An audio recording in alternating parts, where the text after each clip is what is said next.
Please help me to reach 1,000 subscribers. I can still see that evening in my mind as if it happened yesterday. It was a small neighborhood get-together, nothing extravagant, just a casual barbecue at Mark's house, the guy 2 doors down. The smell of grilled chicken filled the air, and chatter floated easily around the yard.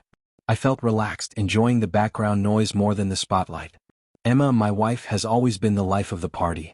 She flitted from group to group effortlessly, laughing, talking, carrying her presence like a bright light. At one point, she found herself in a circle of women, each holding a glass of wine. I lingered nearby, close enough to hear but careful not to intrude. They were gossiping and joking about marriage, the usual casual banter, when Emma leaned back slightly, smirked, and said loud enough for anyone within earshot, "Sometimes I wish we could trade husbands for a while, spice things up a bit." A few of the women laughed, light and carefree, while a couple of men snickered awkwardly. Meh. I felt my stomach flip. It was supposed to be funny, I guess, but the words hit differently this time. It wasn't the first careless remark Emma had thrown my way in front of others, but this one felt sharp. Then came Claire. One of our neighbors known for her quick wit and razor-sharp timing. She looked Emma squarely in the eyes. No laughter, no smile, just a raised eyebrow. "Be careful, Emma," she said slowly. "Some trades can't be undone.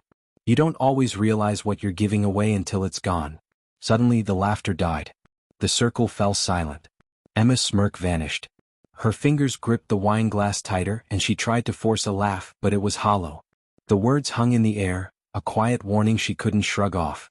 That night, everything felt different. Conversations resumed, but the warmth had disappeared. I watched Emma try to distract herself, telling stories louder than necessary, laughing harder than she needed. Claire's words kept echoing in my mind, an unspoken truth that felt far more real than any joke. When we got home, I expected Emma to act like nothing had happened. Instead, she kicked off her heels, dropped her purse on the couch, and looked at me with irritation.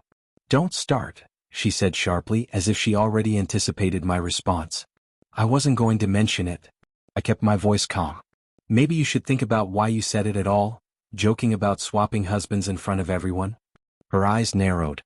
"It was just a joke. You take everything too seriously." Everyone laughed. "Not everyone," I reminded her quietly, thinking of Claire. "And even if they did, what does it say about us if you're willing to make me the punchline?"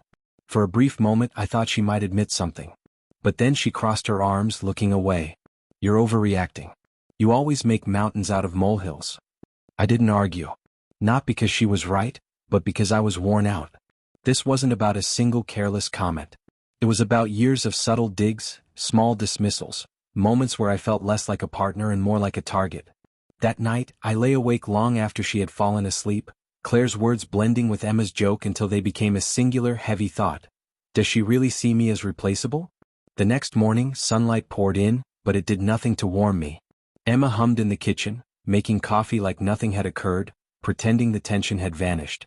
I sat quietly at the table, waiting for her to notice the weight in my silence. "What now?" she asked, voice clipped, holding her mug. I met her gaze steadily. "I need to know, when you made that joke last night, did you mean it at all?" Her lips pressed together. "You're really not going to drop this, are you?" "No," I said. Because when Claire replied, you froze.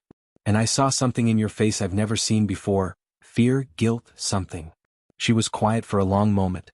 Then, her voice softer than I expected, she admitted, "I didn't think anyone noticed." "I didn't mean it." I raised an eyebrow. "Even a little?"